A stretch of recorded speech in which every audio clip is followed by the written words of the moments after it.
Hey, welcome back. Let's break down the obvious really quick. Yes, this is a flipper the scripper, a burger flipper. What are these things called? Spatula. Yes, I'm in my bed.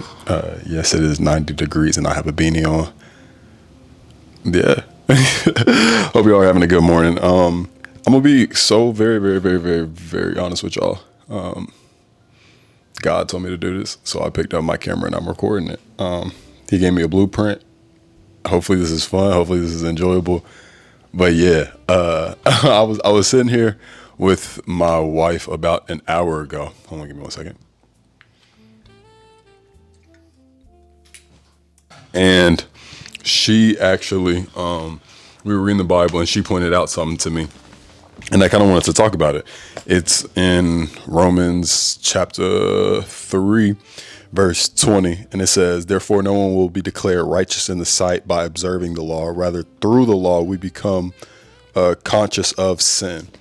And it was just a pivotal point that she was talking about. Like, when we observe the law, we realize how broken we really are and how much we need God. The verses prior to that talk about how no person is righteous, and it's just so funny how we like think that we have become righteous and we deserve these things and we should have all this stuff, and in actuality we don't deserve none of this. You get what I'm saying? Like, this is only by the grace of God that we are awarded or allowed to have all the stuff that we do have.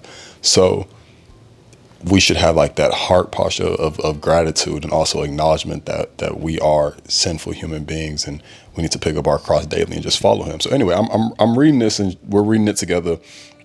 And the last part is the thing that like kind of stuck out to me is like rather through the law, we become conscious of sin. That means like we become aware of how bad we are. And the closer you get to God, which I feel like I couldn't tell like a non-believer this, because it would deter them away. But this is actuality. The closer you get to God, the more you realize how messed up you are.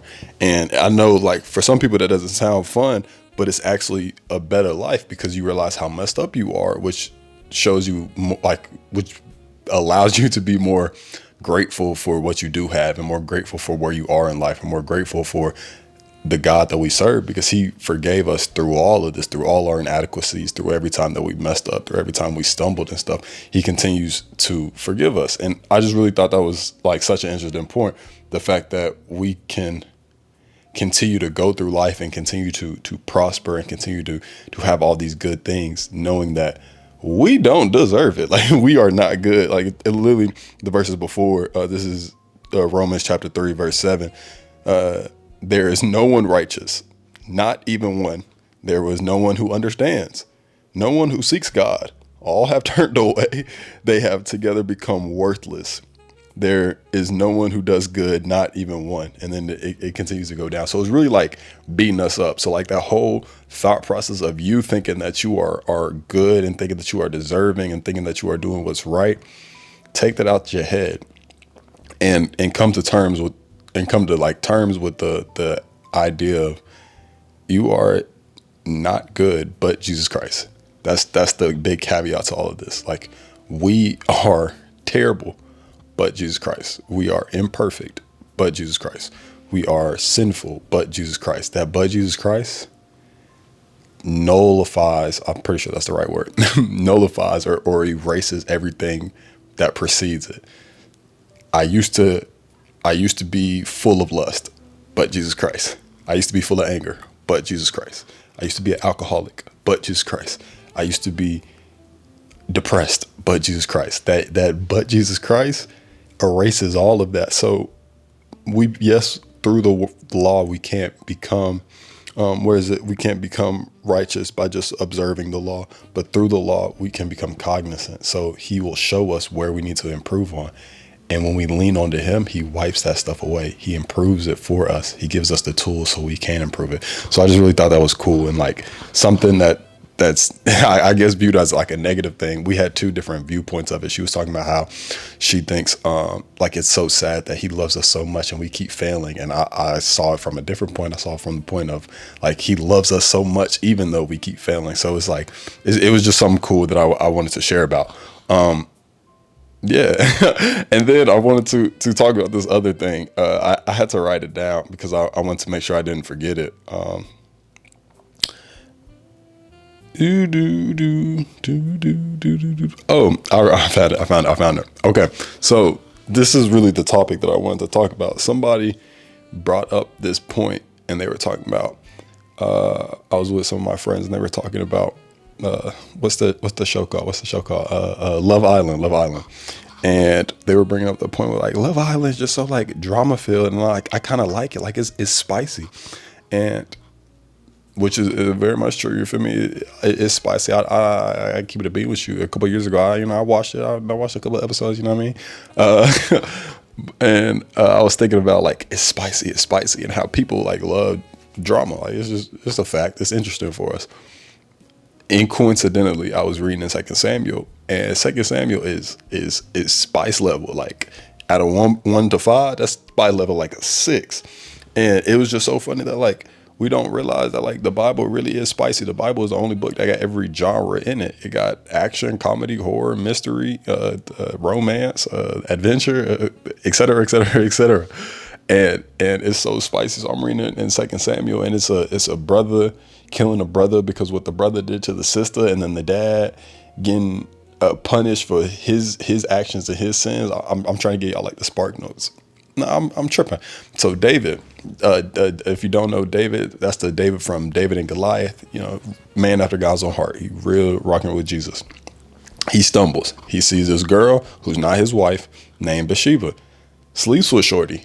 After he sleeps with Shorty, he realized the mistake he made. So when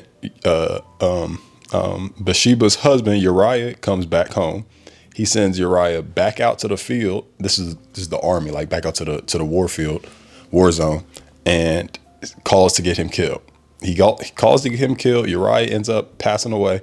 After Uriah passes away, what was his name?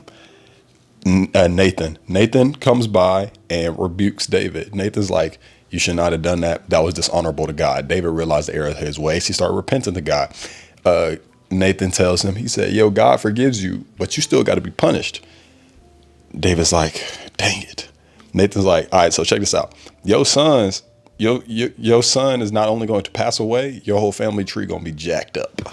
David starts weeping and crying, praying for forgiveness, praying that he has the opportunity to like fast and that through fasting and prayer that like God's going to take that away. God still forgave him. So he took away the sin, but you have a ramification for your actions. You have to pay for the things that you did on earth. If you hypothetically, if you kill somebody, you would have to go to jail. You know what I mean? So his son ends up passing away. He has some more sons. He has a daughter. They get into this whole like predicament, this whole thing. And then the son eventually, one of the sons, the only son that's still alive, he now is after David's like kingdom. And you just see like this whole family dynamic of stuff and the process of paying for the sins that you did and how God can forgive them. But we also have to be cognizant of what we're doing because we do live in a real world and actions have consequences. And it's just such a beautiful thing. It's crazy saying that's beautiful. I meant the beautiful nature of the Bible telling us so much information and us being able to grasp stuff and learn from stuff that we never even would have fathomed was in the Bible. So anyway, I'm listening to all that, and it's spicy. It's so interesting. It's almost equivalent to the spice level of Love Island, but the thing that makes it different is there's a reason behind it. It's storytelling with a purpose. There's an intentionality of it. If you watch Love Island, it's just foolishness, you know what I mean? But again, it is drama filled. It is spicy.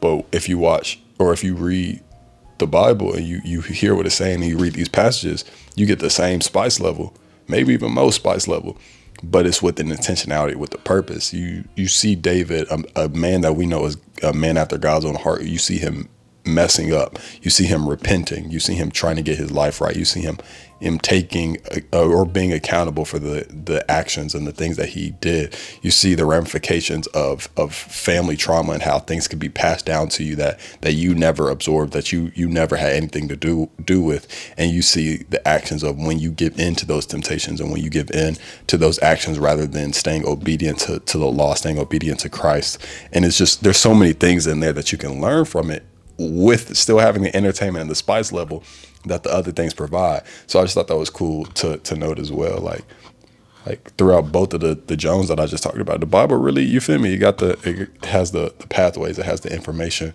that we need to get not only the entertainment fix, but as well as the theological fix. Obviously, this is the Bible.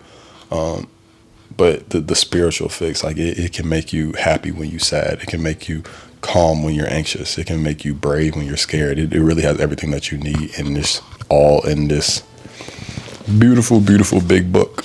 And I just thought that was cool, and I wanted to talk about it. So yeah, that's what I did. That's really it. That's all I wanted to talk about. Hopefully this is something that y'all enjoy, y'all can vibe out to. I'll catch you guys on the next one. Stay happy, stay blessed. Tell somebody you love them. And yeah, I'll catch you later.